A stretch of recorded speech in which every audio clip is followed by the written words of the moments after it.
Hi all, this video is all about how I got this effect on the side of this N-scale boxcar. This is the start. I hit it with a light dull coat or flat finish, clear. I then used a rag to wipe down the decals to give it that faded effect. These are some of the colours that I'll be using. I use artist paints. They're all acrylic.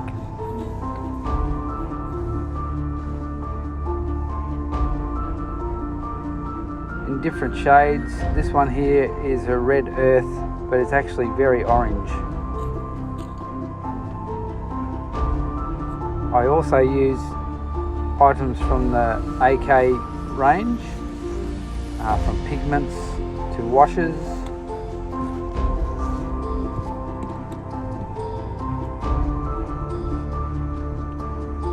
Rust streaking as well. And then I will finish with details with a panel line accent colour. I always have a tub of water beside it so I can use it to wash out as well. And these are the brushes I use. The finer the better for the detail and the streaks.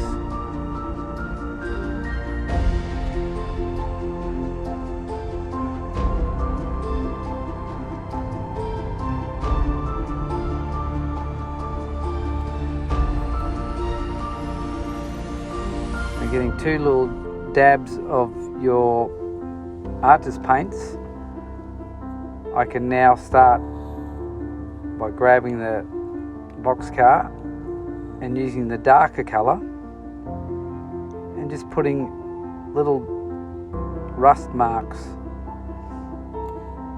You can use a photo for reference if you like.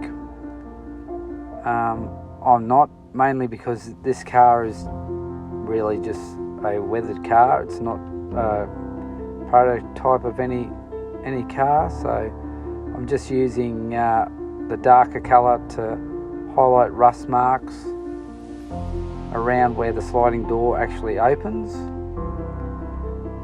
and you just put them there wherever you like to put them. If there's a scratch there, you think there's a scratch, it's fine.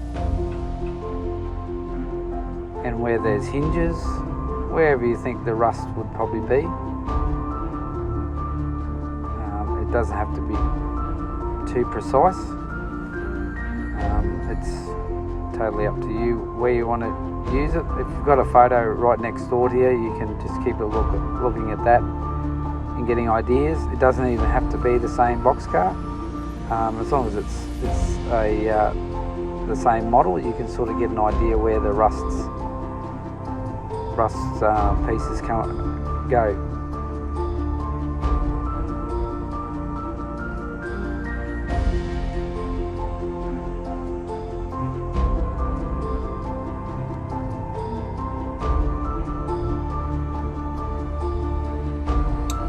Now I'll probably grab a little bit of water and start streaking it down a bit. So the water reacts with it, and you can actually start getting it to work for you where you dab them on. Just using the water to sort of activate it. Everything's a downward stroke. You can just keep adding water to it. You can use all different paints for these. Oil paints. Of course, oil paints, they take a lot longer to dry. I find I tend to put a finger mark straight in the middle of it when I'm finished with this because it doesn't dry fast enough. So I stick to acrylics where I can. But you just keep streaking it down, working with it slowly. It does dry pretty quick, but with the water on your brush, you can usually get a fair bit of it to activate and come down a bit in a streaking motion. And you can add a bit more. I'm only going to do the right side in this video, from the door to my fingers. I'll do the sew side after I've done this video.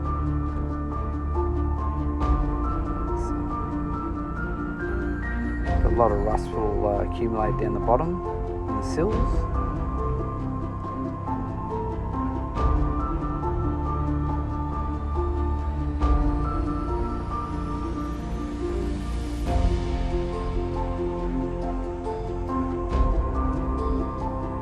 As long as you keep the rust marks as a little dab, nothing too big, you can get away with a lot. So all this will blend in at the end, so it could look a bit funny, but it'll be fine. Now I'm using the lighter orange. You can see how light that is. You're probably thinking, gee, what have I done here? This is way too bright, but it'll actually fade right down. I find using brighter colours on a darker model when you're weathering will make a better effect. Again, it looks pretty horrendous at the moment, but it will actually blend in really well. The more water you put to it, it just flows in.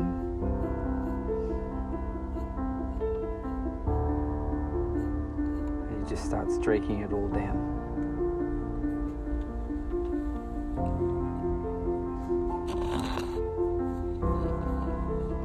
Grab a rag, and if you think you've got too much, you just take away all that water that was on there.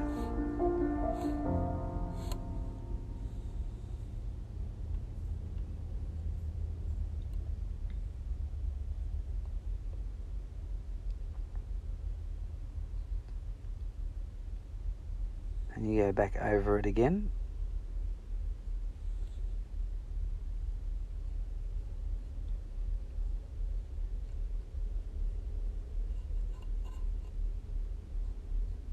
Where the hinges are and handles, where there's wear and tear.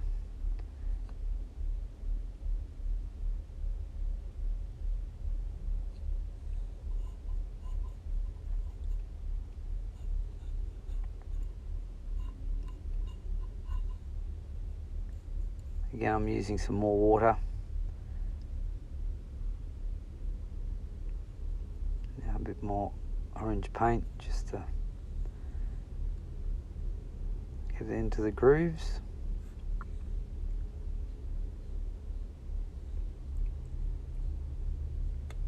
Now, using this acrylic artist paints, you can just come back and wipe it all off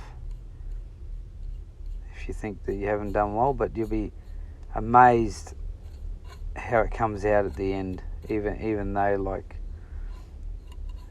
it's so bright.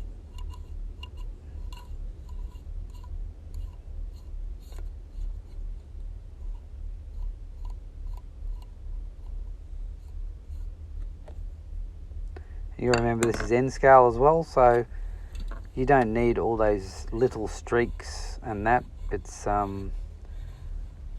you can do that on a few models, I suppose, or competition models. You can get right into it. This is just going to be part of a train, so it's just really to get that effect.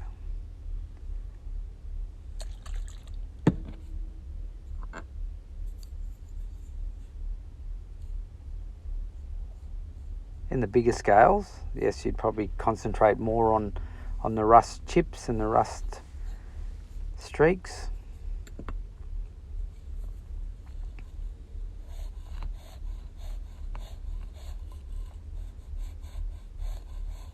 Now again, I'm just rubbing it back a bit, taking a fair bit of that water off.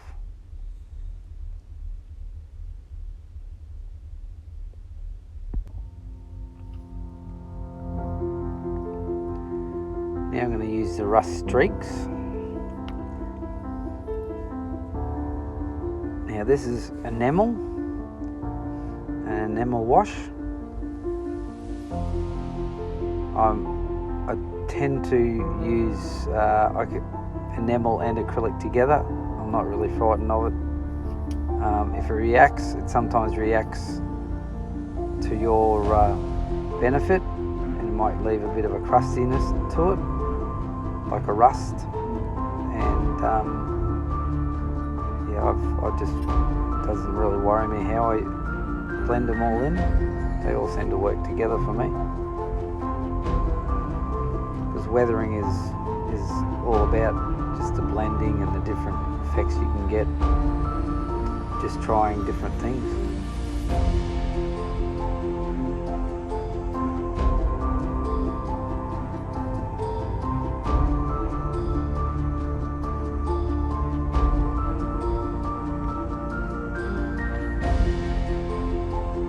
If you use it very sparingly,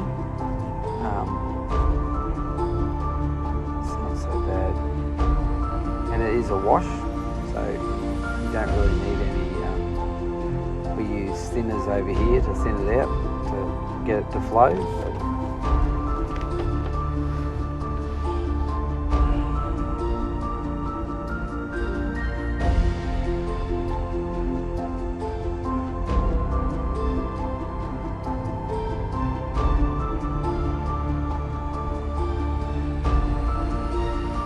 Work it in with the artist paints. Don't be afraid to use your finger or whatever you got.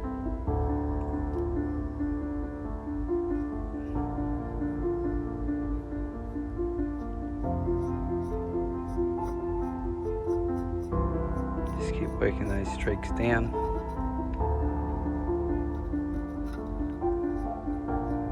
And as your wash comes off your brush, it gets lighter and lighter, so you just keep using your brush. Don't put it back in there until it's fully off the brush. That way you can get the lighter effects around the panels. Now I'm going to get the real light rust. So I'm building it up from dark to light. So all those rusty areas, I always work from dark and bring it out to light. This will really start highlighting it now, the rust wash.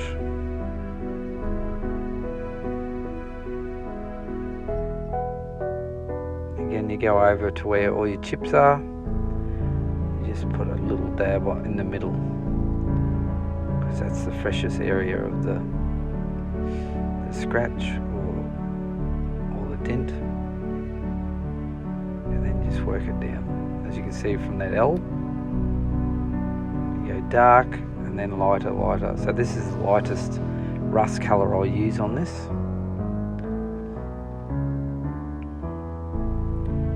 Just go around, just tap it around the place.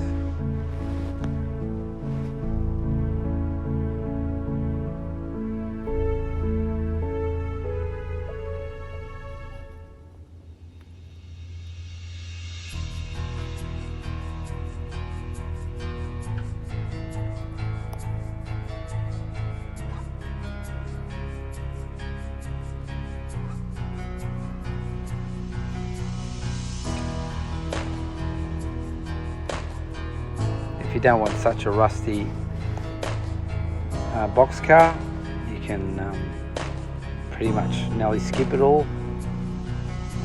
Just put a little bit of rust marks in a couple of places.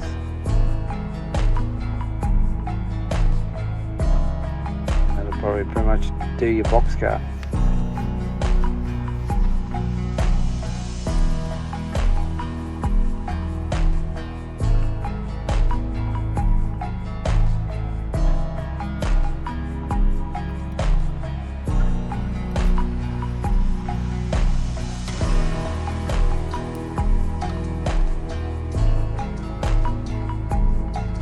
Now I'm going to use the panel line. This will be mainly around the door and around the top sill area of the roof. just really highlights all that detail. A lot of people do it first, as a first wash. Depends what I'm using, or what boxcar or what car I'm actually weathering. Sometimes I will put that through as a first wash, especially if it's white. It just takes that whole white away from it, and gives you a dirtier white look. This really highlights all the detail. It's fantastic, actually. One of my favourite materials to use. Paint, sorry.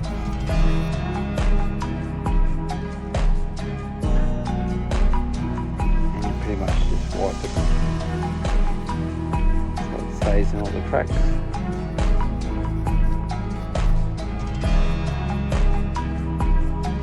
The roof, well, that's just another work in progress. I'm playing around with that. It's all about experimenting and just having a go. That's what I'm all about. I just want to show people how easy it is to do it. So I just, whenever I do anything for my layout or any models, I'll take plenty of photos while I'm going along, so then I can share it with everyone. And I've got, there's no secrets of how to do things. It's mainly a lot of practice, and you don't stop practicing. You just keep going, and you eventually get better and better. And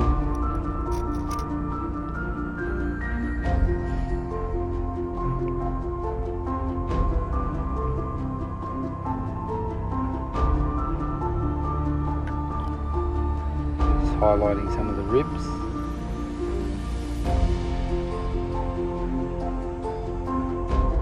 Powdered pigments will blend all this together at the end.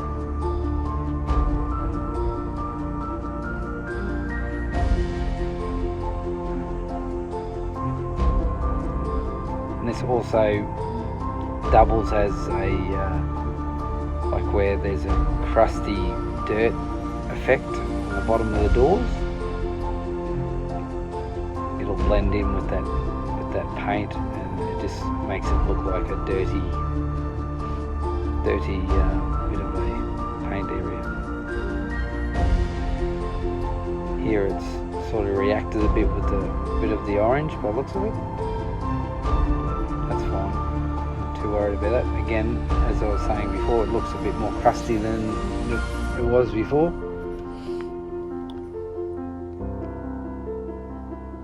Same with the flat clear. Sometimes you'll spray it on a model and you'll actually get a different effect that you weren't expecting, and it's happened to me on a bridge, and it's actually come out really well. It's given me some nice effects. So that's the bottom of the door.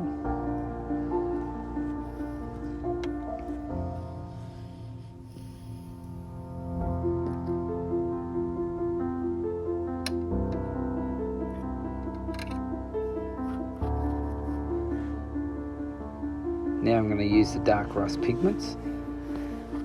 This will blend it all in. This is some magic stuff. So you pretty much just bring it over the top of your rust colours. Now some of these could be still a little bit wet.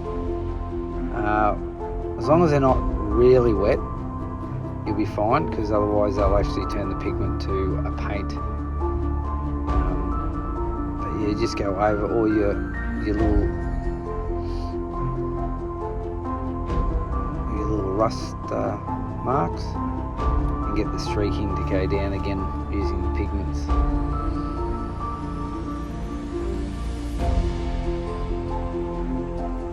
Now, I like these AK pigments because they're a lot more stronger in colour and that than your actual powders. Your pastel powders, you'd put a clear coat over it and they disappear. These seem to stay. They're really good. You don't have to come back and do another application of it.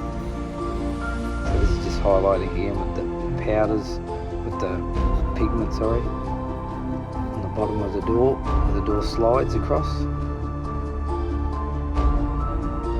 So you're just dusting everywhere you can, sort of thing.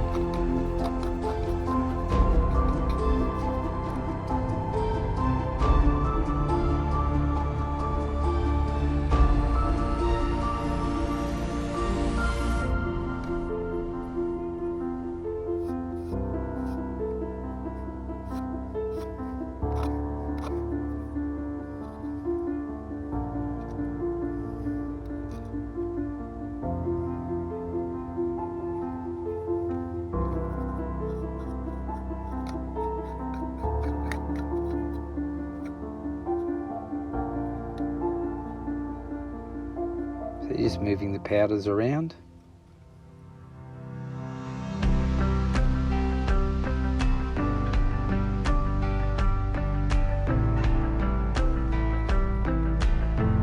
Now I'm putting on a couple of rusty bolts, brackets there, just to highlight them a bit.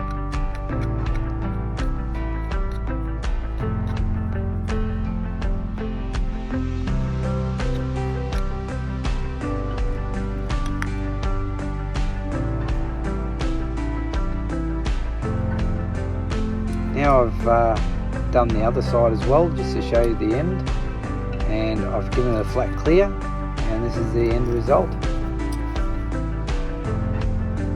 So the whole side is now finished, and it didn't really take that long at all actually. So it could be a one-night project, considering if you run in-scale trains, your trains would be at least 10 to 20 wagons. So that's about it. Thank you for watching, and don't forget to subscribe, like and share. Thank you.